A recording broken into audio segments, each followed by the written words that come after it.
Welcome back to another episode of Two Beers, One Movie. We're discussing is Blue Beetle's DC's iteration of their own version of Spider-Man. Check it out next on Two Beers, One Movie.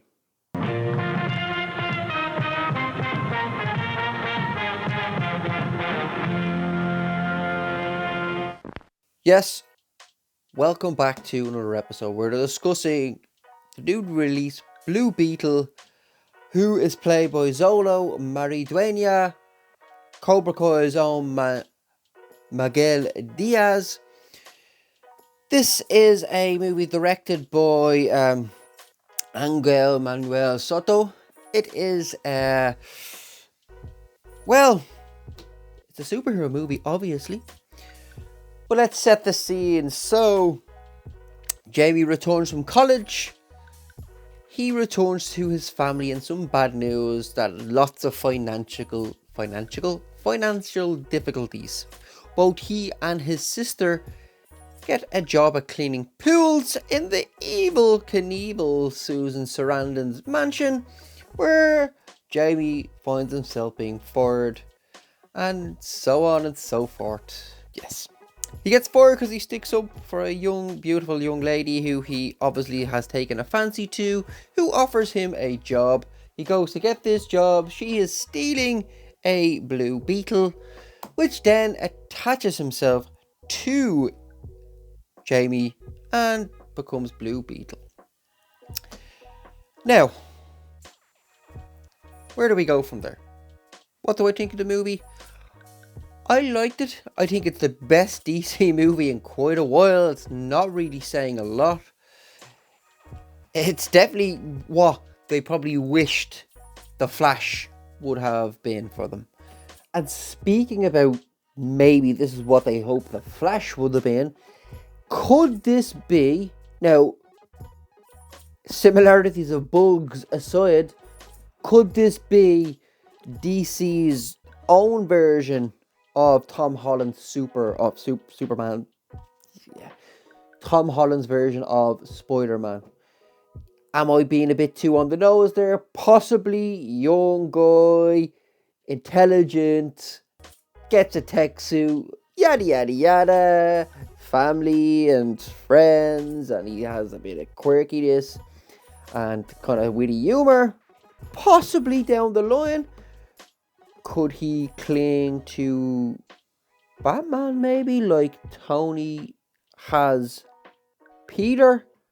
Or if they've already done that kind of Batman Flash thing, and maybe it won't work. Who knows? But it feels like this could be what they hope the Flash could be. Maybe not Spider-Man, maybe in a similar ballpark. After the messes of Black Adam, after the Flash, after Shazam, Part 2, it really has kind of... Is saving DC the right word? Maybe not, but James Gunn has a lot of work on his hands, and I do really think this is a positive step in the right direction. One thing that DC has kind of failed to do is kind of get that humor, or that kind of light-hearted humor, where Marvel has done quite well in the past. Now, DC, yes, has tried to stay on that bit darker side, but even when it's kind of jumped into that more humorous side, particularly with the Flash at times, it really kind of falls flat in its face.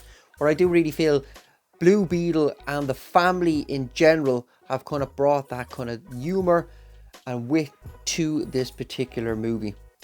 The family, as I just mentioned, plays a vital role in the movie itself. The heart, the team of the family is Latin American culture, family, love.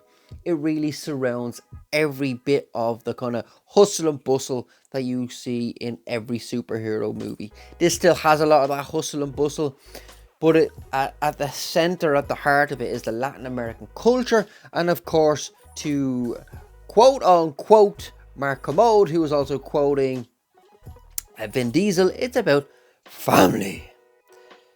Oh, how does he do? Family. Whatever. At the same time, it does become a little slapstick and silly. There are moments that work really well with the family's inclusion in the battles. They didn't want to really kind of leave them behind.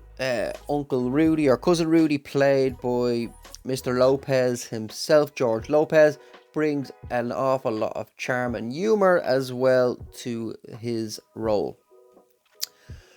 But sometimes with that silliness, they kind of try to bring it back to the family, and there is a moment of consequence and gravitas with a debt. I won't say who the debt is, but let's just say it's a significant debt.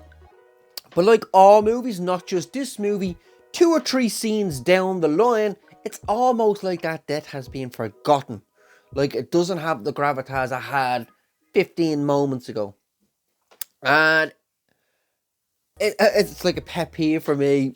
I've lots of pet peeves in movies where they order drinks or other food and they don't eat them. That pisses me off a lot. Big up the Brad Pitt, always eating in his movies. And also when deaths occur, it's like 3 or 4 scenes down the line, it's like this death doesn't actually mean anything. And yes, they're probably doing this to get revenge, but it doesn't hold the same kind of emotional gravitas that it should have. And the humour still overtakes even after this death occurs. And it's like, would I be like that in real life? And, well, Blue Beetle isn't real, obviously, but you know where I'm going. Anywho, it's entertaining. It has emotional depth. It's silly. It's slapstick. Some of the action is quite good. It's grounded to a degree in this universe, and it's definitely a decent to good movie. It's a save and a win for James Gunn's DC universe, and let's hope they can kind of build on this. If you liked the movie, didn't like it, tell me what you think below in the comments. Please like, subscribe, and I'll catch you in the next episode of 2 Beers, 1 Movie.